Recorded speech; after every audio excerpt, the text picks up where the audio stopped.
ঘরে আজকে অশান্তি, ঘরে শান্তি নাই, পেরেশানি দূর হয় না। ছেলে কথা শুনে না, মেয়ে কথা শুনে না, বিবিতে কথা শুনে না।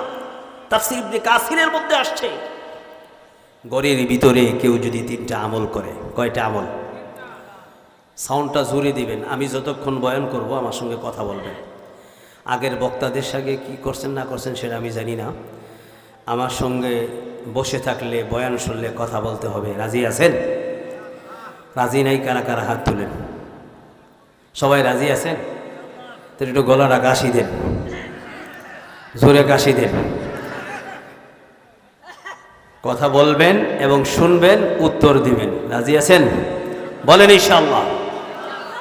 তাফসীর ইবনে কাসিরের মধ্যে আসছে 3টা আমল যদি কোনো ঘরে জারি থাকে। কয়টা আমল? বিশ্বনবীর কথা। ওই ঘরে অভাব থাকবে না, পেরেশানি থাকবে না, ছেলে অবাধ্য হবে না, স্ত্রী অবাধ্য হবে না। ওই ঘরটা জান্নাতের বাগান হয়ে যাবে। সুবহানাল্লাহ। কালকে বাসায় যায় কইেন, জোরে কোন সুবহানাল্লাহ। আর একটু জোরে বলেন আল্লাহু আকবার। তাফসীর ইবনে কাসিরের মধ্যে আসছে, বিশ্বনবীর কাছে একজন সাহাবী আসছে, খুব অভাব, খুব পেরেশানি, বিবাহ শাদী করছে, বিবির অত্যাচারে অতিষ্ঠ, বিবিতে কথা শুনে না। আছে না নাই? সারা বছর মার্কেট করে দিলেন। এই ঈদে যদি পকেটে টাকা না থাকে, যে বিবি এই ঈদে মার্কেট করার টাকা নাই, আল্লাহর রাস্তায় আমারে মাফ করো। এই ঝগড়া এই বাড়ি না, শ্বশুর বাড়ি পর্যন্ত যায়। কি বলেন ঠিক কিনা? আছে না এরকম মহিলা? এলাকায় নাই, ওই আমার মিরপুর এলাকায় আছে। ঠিক কিনা? ঝগড়া কারে করে? মহিলারা কাঁচা দিয়া ঝগড়া করে। ঠিক কিনা? আগে পুরুষরা মহিলারে মারতো, মহিলারা পুরুষরে মারে। আছে না নাই? এরকম হয় কিনা? আগে তালাক দিত পুরুষরা, এখন মহিলারাও তালাক দেয়। দেয় কিনা? হ্যাঁ, ডিজিটাল যুগ, আধুনিক যুগ। তো খুব ভালো করে বুঝেন, বিশ্বনবীর কাছে ওই সাহাবী আসছে, খুব পেরেশান, খুব চেহারা মলিন, নবীজির কাছে আসছে। চোখটা চাতক পাখির মতো তাকায় থাকবেন আমার দিকে, আর কান দিয়ে শুনবেন মনোযোগ সহকারে। যদি আমল নাও করতে পারেন, এক একটা কথা শোনা এবং বলার বদলতে এক বছর নফল ইবাদতের নেকি। বলুন না সুবহানাল্লাহ, বলেন আল্লাহু আকবার। বিশ্ব নবীর কাছে আসছে, চেহারা বলি, খুব পেরেশানি বাপ। নবীজি দেখলেন সাহাবীর মনটা খারাপ। কি হয়েছে তোমার? খুব পেরেশানির মধ্যে আছে, আমার ঘরে অশান্তি, বিবিতে কথা শুনে না, ঘরে খাবার নাই, বাজার ঠিকমতো করতে পারি না।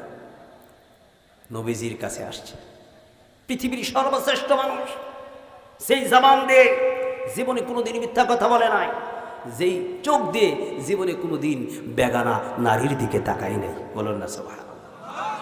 যেই কান দিয়ে কোনোদিন গীবত শিকায়ত শুনে নাই, যেই কান দিয়ে কোনোদিন গান শুনে নাই। বলুন আল্লাহু আকবার। কেমন হাত? যে হাত দিয়ে কখনো মানুষের উপরে জুলুম করে নাই। কেমন পা? যে পা দিয়ে জীবনে কোনোদিন অন্যায় পথে হাঁটে নাই। বলুন আল্লাহু আকবার। যেমন তেমন মানুষ। তোমার সৃষ্টি যদি হয় এত সুন্দর, না জানি তাহলে আল্লাহ তুমি কত সুন্দর, তোমার সৃষ্টি এত সুন্দর। পৃথিবীর সর্বশ্রেষ্ঠ মানুষ বিশ্বনবী মুহাম্মদুর রাসূলুল্লাহ সাল্লাল্লাহু আলাইহি ওয়াসাল্লাম আপনার আমার জন্য নয়, সারা পৃথিবীর মানুষের জন্য মডেল, আইকন, আইডল। সারা পৃথিবীর মানুষের জন্য মডেল বিশ্বনবী মুহাম্মদুর রাসূলুল্লাহ সাল্লাল্লাহু আলাইহি ওয়াসাল্লাম। সারা পৃথিবীর মানুষের জন্য মডেল। কি আদর্শ, কি আখলাক, কি চরিত্র, কি ব্যবহার! অমুসলিমরা দেখে মুগ্ধ হয়ে গেছে। আজকে আপনার আমার আদর্শ আখলাক দেখে সামনের দিকে আসেন, এই জায়গাগুলি পূরণ করেন। আর একটু সামনে আসেন, ওই পিছনে অনেক লোক আসতেছে, একটু মেহরবানি করে সামনে আসেন। জায়গা ফাঁক রেখে কেউ বসবেন না। বয়ান শুরু করার এখনো শুরু করি না, আমি সামনে ভূমিকা বলতেছি, একটু সামনে এই যে জায়গাগুলি পূরণ করেন, একটু জায়গা যেন ফাঁকা না থাকে। জিকিরের সাথে আগামী লা ইলাহা, আরো জোরে জবান খুলে লা ইলাহা, এই জায়গাটা পড়ুন, এই যে লা ইলাহা। আর একটু জোরে জবান খুলে পড়েন লা ইলাহা। ওই যে মাঝখানে ফাঁকা আছে, এখানে ফাঁকা আছে, লা ইলাহা আল্লাহর জন্য কেউ যদি অগ্রসর হয়, আগায় আসে এক হাত, আল্লাহ বলেন আমি তার জন্য 2 হাত আগায় আসি। সুবহানাল্লাহ বলেন। আল্লাহর জন্য কেউ যদি 2 হাত আগায়, আল্লাহ বলেন আমি তার জন্য 5 হাত আগায়। সুবহানাল্লাহ বলেন। কোনো ভাই যদি আল্লাহর জন্য দুনিয়াতে ইবাদতের জায়গার ব্যবস্থা করে দেয়, নামাজের হোক, দিনই কোনো মজলিসের হোক, আল্লাহ তাআলা বলেন ওই মান্দার জন্য আমি জান্নাতে জায়গার ব্যবস্থা করে দেই। জোরে বলুন আল্লাহু আকবার। জায়গায় পূরণ করে বসে।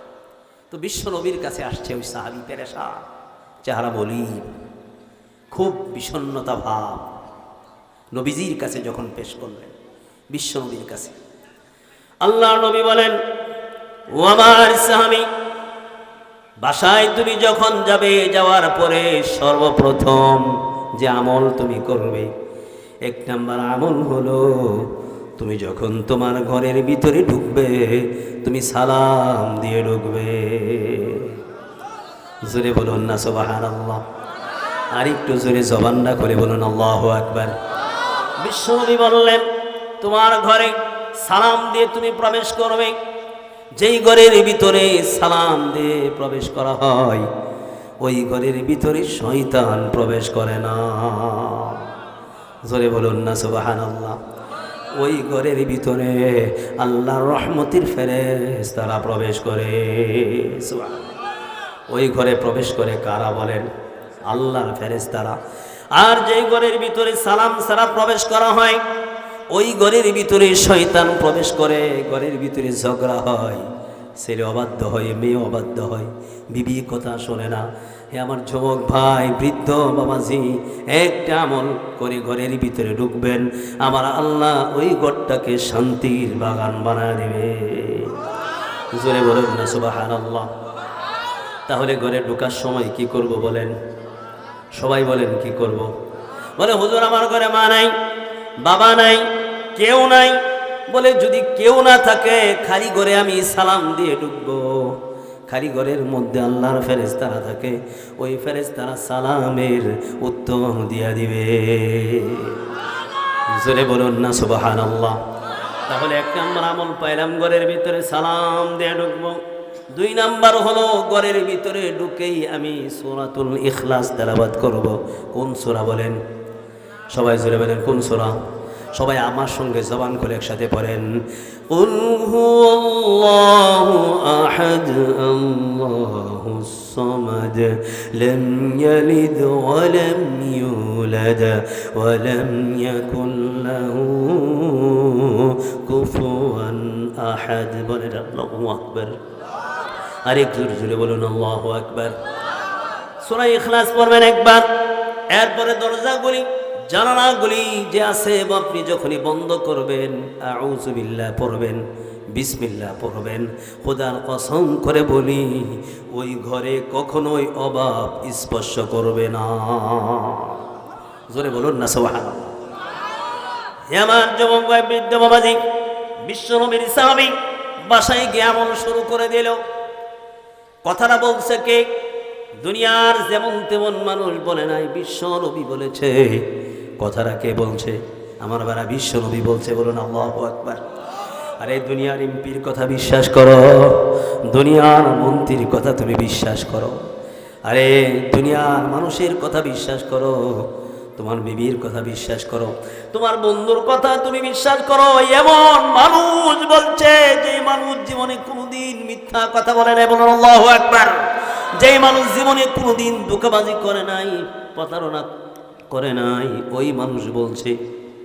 সাহাবী আমল করা শুরু করে দিছে। আমার ভাইয়েরা, দীর্ঘদিন পরে বিশ্বনবীর কাছে যখন ওই সাহাবী আসলেন, কিছু হাদিয়া নিয়ে আসলেন, ফল নিয়ে আসলেন। বিশ্বনবী দেখতেছে চেহারা তো আগের মতো নাই, গালটা ভরে গেছে। সুবহানাল্লাহ। চেহারা সুন্দর হয়ে গেছে, দেহের ভিতরে দামি পোশাক চলে এসেছে, চেহারার ভিতরে নুরানি ভাব প্রকাশ পাইতেছে। আল্লাহু আকবার। মানুষের পকেটে যদি টাকা থাকে, গরিব মানুষও ভাব দেখায়। কি বলে, ঠিক না? হ্যাঁ, বাপ রে বাপ, সিনাটা টান করে এমনি চলে, আছে না নাই? যদি হঠাৎ করে কেউ ধনী হয়ে যায়, আর একজন রাস্তার ফকির গরিব মানুষ একটু মনে করেন লাগায়, দোলাবাড়ি লাগছে, ঠিক না? বাপ আলাদা, অন্যরকম। সানগ্লাস লাগাই দেখবেন কালো, বাপ রে বাপ, আছে কি না? বাপ পরিবর্তন হয়ে যায়, টাকা পয়সা হইলেই চিনে না। যদি মনে করে একটু ঢাকা শহরে একটা বাড়ি করে আর দেশে একটা বিল্ডিং করে, 10 বিঘা জায়গা কিনে, আপন ভাই হেরে চিনে না, ঠিক কিনা? এরকম হয় কিনা?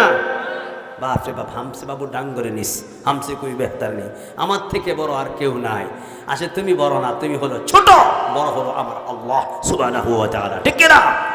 আল্লাহ রাব্বুল আলামিন বলেন, আল্লাহুল গনিয়্যু ওয়া আনতুমুল ফুকারা। আল্লাহু আকবার।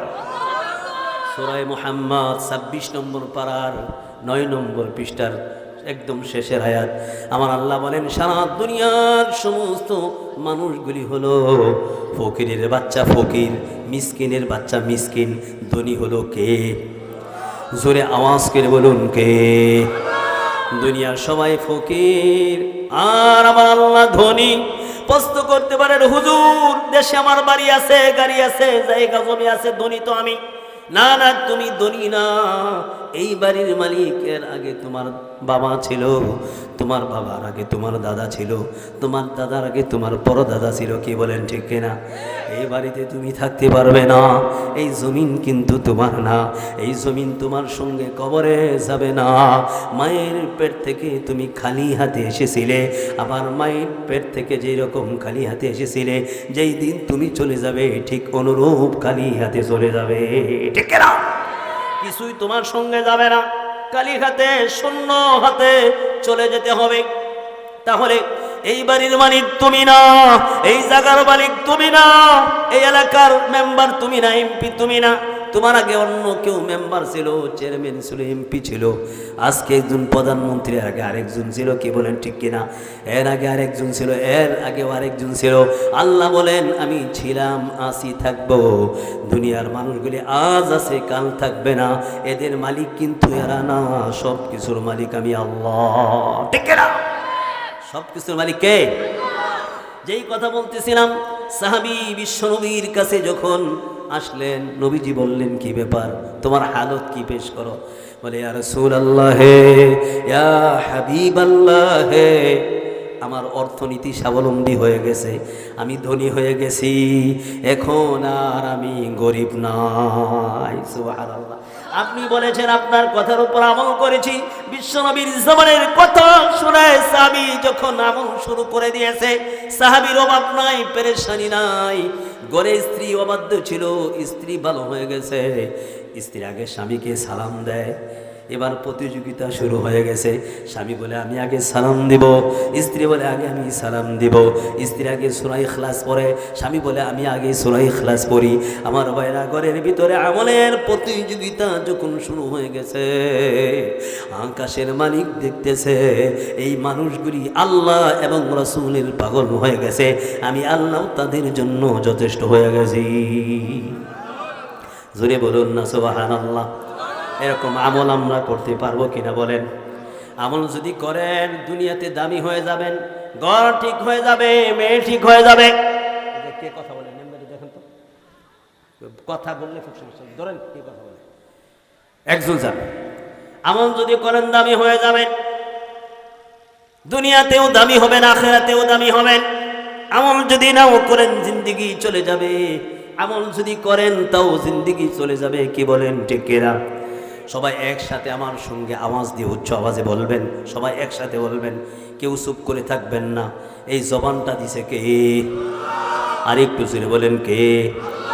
আপনি দুনিয়াতে আসছেন কার ইচ্ছায়? এখন আছেন কার ইচ্ছায়? আপনি যাবেন কার ইচ্ছায়? আপনার কোনো ইচ্ছা আছে? আল্লাহ যদি আপনাকে না বানাইতেন, কিছু করার ছিল? বলেন, কিছু করতে পারতেন? হ্যাঁ, আল্লাহ আপনাকে বানিয়েছে, যদি বোবা বানাইতো, কিছু করার ছিল? আমার আল্লাহ যদি প্রতিবন্ধী বানাইতো, কিছু করার ছিল? আমার আল্লাহ যদি আপনাকে কানা বানাইতো, কিছু করার ছিল? হে আমার যুবক ভাই, বিদ্যা বাবা, একটু খেয়াল করেন, আমার আল্লাহ যদি আপনাকে কুকুর বানাইতো, কিছু করার ছিল? সারা বাংলাদেশের সমস্ত কুকুরগুলি মিলে যদি বিদ্রোহ করে, আমরা কুকুর থাকতে চাই না, মানুষ হতে চাই, তারা কি পারবে? বলেন, পারবে? সমস্ত বিড়ালগুলি যদি মিলে আন্দোলন করে, আমরা বিড়াল থাকতে চাই না, মানুষ হতে চাই, কি পারবে? আপনাকে মানুষ বানাইছে কে? সবান্ডা খুলে বলুন কে? তাহলে দুনিয়াতে আসছি কার ইচ্ছায়? আসি কার ইচ্ছায়? যাবো কার ইচ্ছায়? আমার কোনো ইচ্ছা নাই, আমি চলবো আমার মালিকের ইচ্ছায়। আমার ভাইয়েরা, মালিকের ইচ্ছায় যখন চলবো, ওই মালিক আমাকে আপনাকে দুনিয়াতে দামি বানায় দিবে।